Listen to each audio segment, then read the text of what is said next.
Bismillahirrahmanirrahim. Assalamualaikum warahmatullahi wabarakatuh. Baik, kelompok kami di sini mengangkat judul proyek yaitu peran orang tua dalam mendampingi anak belajar di rumah setelah masa COVID-19. Adapun permasalahan yang akan diatasi dalam proyek ini, yang pertama, keterbiasaan peserta didik belajar menggunakan smartphone. Nah, yang kedua, siswa tidak lagi membutuhkan buku penunjang ataupun buku paket dalam proses pembelajaran. Nah, yang ketiga, berkurangnya tingkat kesopanan peserta didik terhadap pendidik. Dan yang keempat, itu siswa lebih fokus kepada diri sendiri. Nah, adapun tujuan dari proyek ini yaitu agar orang tua itu memiliki peran dalam proses pembelajaran peserta didik di rumah, baik itu fasilitator, motivator, hingga pengaruh ataupun direktor. Nah, manfaat dalam proyek ini yaitu kontribusi orang tua untuk anak dalam dunia pendidikan itu sangat berpengaruh bagi perkembangan pendidikan anak.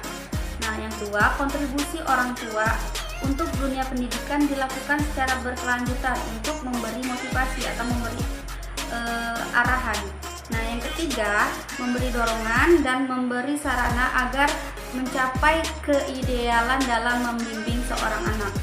Nah, metode yang digunakan dalam proyek ini yaitu berupa home visit ataupun kunjungan. Nah, adapun sumber daya yang digunakan yaitu orang tua, peserta didik ataupun siswa, guru, hingga lingkungan ataupun masyarakat. Adapun waktu pelaksanaan dalam proyek ini dimulai pada tanggal 24 September tahun 2022 hingga 24 November tahun 2022. Laporan dari monitoring dan hasil evaluasi proyek yang berjudul Peran Orang Tua dalam Mendampingi Anak Belajar di Rumah setelah masa pandemi COVID-19.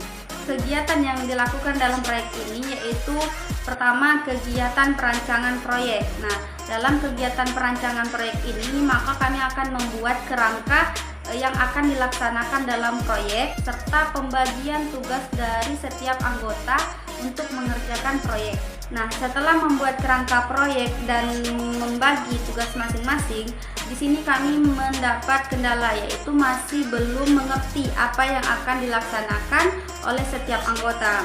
Nah, untuk menindaklanjuti permasalahan atau kendala yang kami hadapi, kami mengkoordinasikan masalah yang kami hadapi dengan kelompok lainnya serta bertanya kepada dosen yang mengampu pada mata kuliah ini. Nah, kegiatan selanjutnya yaitu pelaporan dari setiap anggota. Nah, harapan kami yaitu tugas yang kami laksanakan masing-masing anggota itu terselesaikan.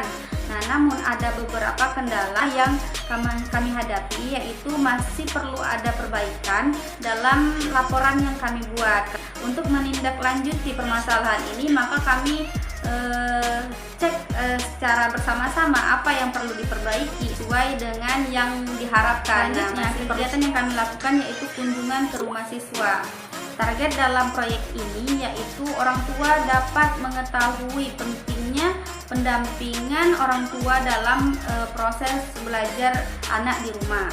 Nah, pencapaian dari proyek ini yaitu tersosialisasinya pendampingan orang tua di rumah dalam pembelajaran anak.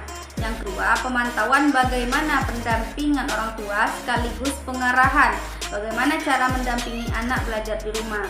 Nah, yang ketiga, mengevaluasi proses pendampingan orang tua dan memberikan solusi apa yang harus dilakukan.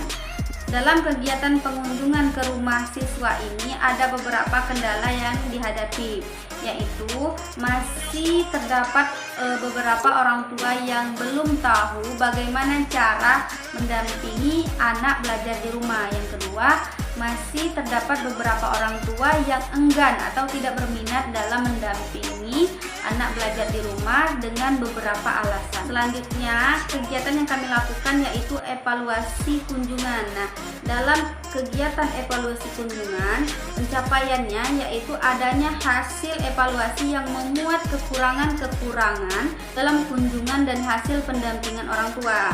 Nah, dalam kegiatan ini ada kendala yang kami hadapi yaitu kunjungan kembali dalam skala terbatas untuk mengambil ulang data yang kurang. Nah, untuk menindaklanjuti kendala yang kami hadapi, kami melakukan kunjungan ke rumah siswa. Setelah kegiatan evaluasi pengunjungan, di sini kami melakukan pengumpulan tugas untuk membuat laporan dan finalisasi laporan. Nah, dalam kegiatan finalisasi laporan ini, kami mendapati beberapa kendala, yaitu dari segi penulisan masih banyak bahasa yang tidak pasti dan bahasa penulisan yang belum tepat, sehingga masih perlu perbaikan. Nah, untuk menindaklanjuti hasil ini, kami melakukan klarifikasi hasil proyek dan pengumpulan tugas masing-masing. Demikian hasil laporan proyek yang kelompok kami lakukan. Saya sebagai perwakilan kelompok 3 ISI Global mengucapkan terima kasih dan mohon maaf sebesar-besarnya jika terdapat beberapa kata-kata saya yang kurang berkenan di hati. Lebih dan kurang saya mohon maaf. Wabillahi taufiq wal hidayah. Wassalamualaikum warahmatullahi wabarakatuh.